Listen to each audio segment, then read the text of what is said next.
반갑습니다. 11월 29일 금요일 큐티 스케치 시간입니다.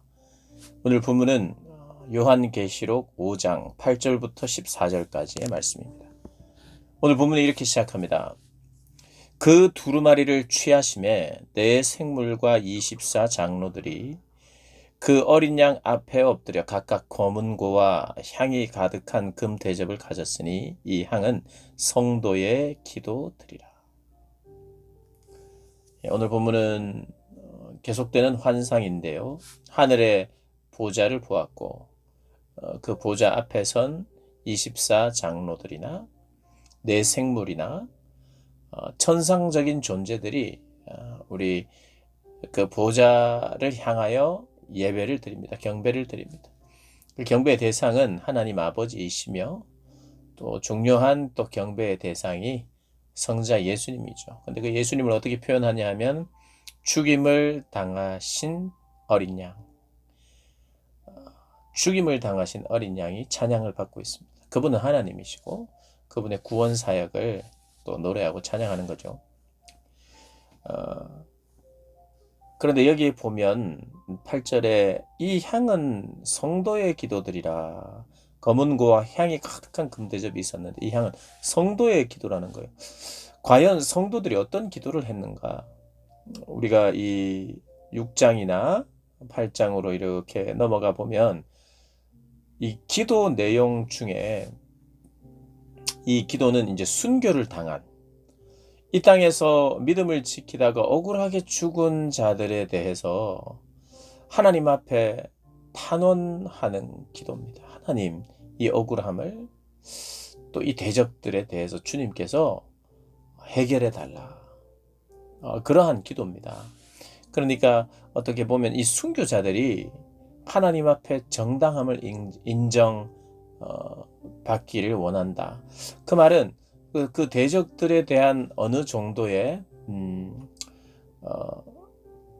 벌이나 또 하나님의 공의를 심판을 행하실 것을 간구하는 거예요. 그래서 요한계시록에 보면 우리가 원수를 용서해야 되는 것은 맞습니다. 그러나 악의 세력의 제거, 악의 세력의 심판, 이것은 하나님이 하시는 거예요. 하나님이 정의와 공의를 나타내시는 것은 또 하나님이 하실 일입니다.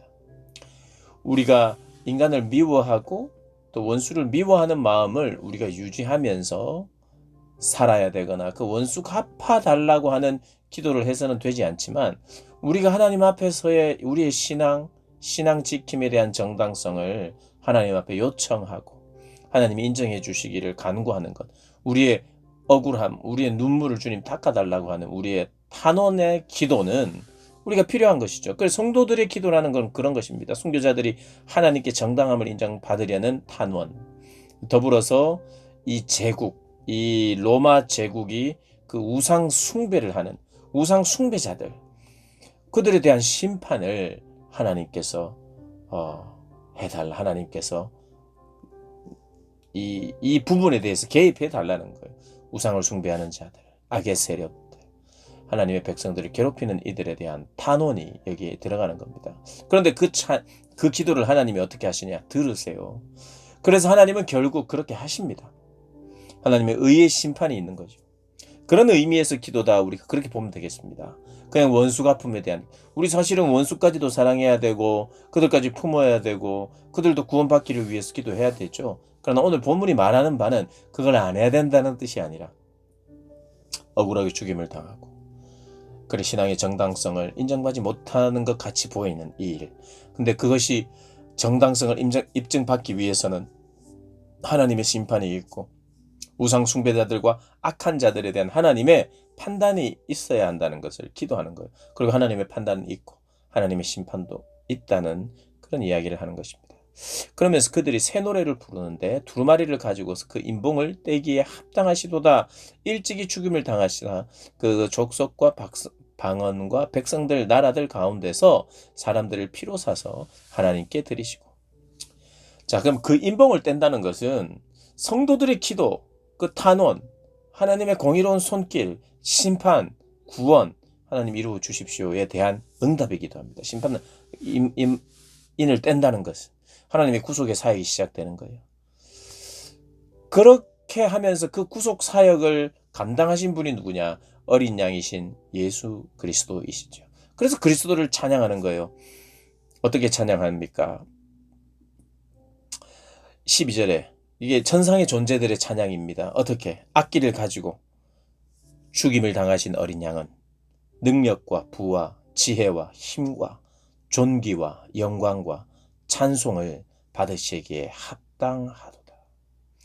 여러분, 그래서 우리의 예배의 중심은요, 이 천상에서 드려지는 천상적인 존재들의 예배의 핵심적인 내용이 뭡니까? 죽임을 당하신 어린 양에 대한 찬양이에요. 그분의 생명 주심에 대한 찬양이며, 그분의 흘리신 피에 대한, 그 흘리신 피는 바로 생명 주심이죠. 생명을 생명으로 살리신 그분의 이름을 찬양하는 거예요. 그래서 그분께 모든 존귀와 모든 능력과 부와 지혜와 힘과 존귀와 영광과 찬송을 받으시기에 합당하신 분이라고 이야기를 합니다. 내가 또 들으니 하늘 위에와 또 땅 위에와 땅 아래와 바다 위에와 또 그 가운데 모든 피조물이 이르되 보좌에 앉으신 이와 어린 양에게 찬송과 존귀와 영광과 권능을 세세토록 돌릴지어다 하니 내 생물이 이르되 아멘하고 장로들은 엎드려 경배하더라. 우리의 예배의 중심은 어린 양이신 예수 그리스도입니다. 그분을 높이는 거예요. 오직 존귀와 영광과 찬송을 받으시기에 합당하신 분이 바로 예수님이라는 거. 왜 그래요? 그분이 하나님의 나라가 도래하도록 만드신 분이고, 그분이 인을 떼신 분이고, 구원 사역을 시작하신, 구원 사역을 감당하신, 이루신, 그리고 심판하실 수 있는 자격이 있는 분이시기에, 그래서 모든 존귀와 영광과 찬송을 받기에 합당한 분이 바로 그리스도시라는 걸 고백하고 있습니다. 그래서 우리의 찬양은요, 우리가 승리를 선포하고 우리가 승리했다 그러는 것이 바로 예수를 높이는 거예요. 예수님을 높일 때 우리의 승리하신 예수님이니까요. 그 예수님을 찬양할 때 우리에게는 또 승리감이 생기는 거죠. 그분 앞에 거룩한 엎드림이 있을 뿐만 아니라 우리에게 강한 승리에 대한 확신이 생긴 거죠. 왜냐하면 겉보기에는 참 양이고 약해 보이고 그리고 죽임을 당했고, 그러나 그것이 역설적이게도 살리고 승리하는 일이었다는 것을, 그래서 겸손한 왕이시대요. 그래서 그분을 높이기에 합당한 것이고, 그분을 높이고 인정할 때에 그분이 베푸신 구원에 대한 확신도 생기는 것이고, 확신을 가진 사람이 찬양할 수 있는 것이고, 그리고 그분의 승리가 내 승리가 되었다고 확신하는 사람들이 그렇게 찬송할 수 있는 것이고, 그렇게 또 찬송할 때 그 확신이 더 생기는 거죠. 그래서 우리가 하나님을 찬양할 때 두 가지의 마음이 이렇게 우리 안에 있죠. 뭐냐 하면 우리 안에 그런 확신이 생기기 때문에 찬양하기도 하고, 또 우리가 찬양을 하니까 거기에 대한 확신이 더 생기기도 하죠. 그리스도의 보혈, 그리스도를 높이고 어린 양 대신 죽임을 당하신 어린 양을 찬양하다 보니 나에게 승리감이 더 생기는 거죠. 그래서 우리가 찬양할 때 그런 일들이 일어날 것입니다. 그것은 아마 경험하셨을 것이고 앞으로도 우리의 예배를 통해서 그것을 경험하게 될 것입니다. 그 영광스러운 경험이 우리의 늘 예배 속에 있기를 주님의 이름으로 축복합니다.